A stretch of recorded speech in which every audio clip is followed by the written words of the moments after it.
लु साथीहरू, आज चाहिँ म फर्केँ होइन। आएको पनि 12 दिन भयो। अब यहाँ गाउँमा मात्रै बसेर पनि हुँदैन, आमाको घरमा मात्रै बसेर हो। यहाँ म बस्दाखेरि दाजुभाइ खाँदै सुत्दै गर्नु पाएन हो। एउटा अहिले 12 बजीसम्म टक्कै सुत्यो, अनि आमाले पकाएको भात जुरुकै उठेर खाएर लाग्यो पल्लो गाउँ भतुवा डुल्नु हो। अनि एउटा सुत्यो अनि उठ्यो, के छ खायो। खानेकुरा छैन भने आमालाई दारा किट्यो हो। लु हिँड्नु, आमालाई म बजार लिएर जाँदैछु। अलिअलि यसो सौदापात किनिदिइराख्छु होइन। अब म कहिले आउँछु, योपालि अलिक ढिलै आउँछु होला।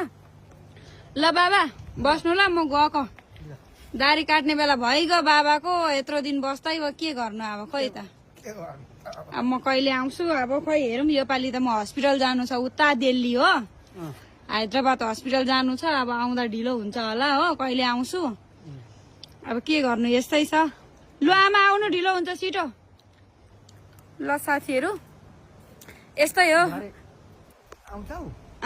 म गएको, म फर्केको अब। यहाँ भरे आउँदैन। म आमालाई चाहिँ बजारसम्म लगेर सौदाहरू किनेर पठाइदिन्छु। ल ल ल ल आमा आउनु छिटो।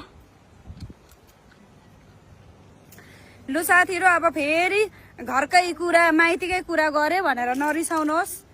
आमा अहिले म हिँड्ने बेलामा रुँदै छिन्। हेर्नु, सौदाहरू केही छैन घरमा, खाने कुराहरू हो। अब के गर्नु, नकिनिदिउँ बाबुआमालाई भन्दाखेरि पनि बाबुआमा भोकै, किनिदिउँ भन्दा पनि यो भतुवाहरू साला काम गरी खानु नसक्नेहरू सुत्दै खाँदै 12-1 बजीसम्म सुत्यो, जुरुकै उठ्यो, पाकेको खाना टक्कै खायो, छैन भने पकायो खायो, चामल सकेको छ भने चामल हाल्ने बाल्टीहरू लाताले हान्यो। यस्तो छ मेरो चाहिँ घरको दाजुभाइ। सिधै भनिदिन्छु म, गति छाडेको यिनीहरूले, गति छाडाहरू हो।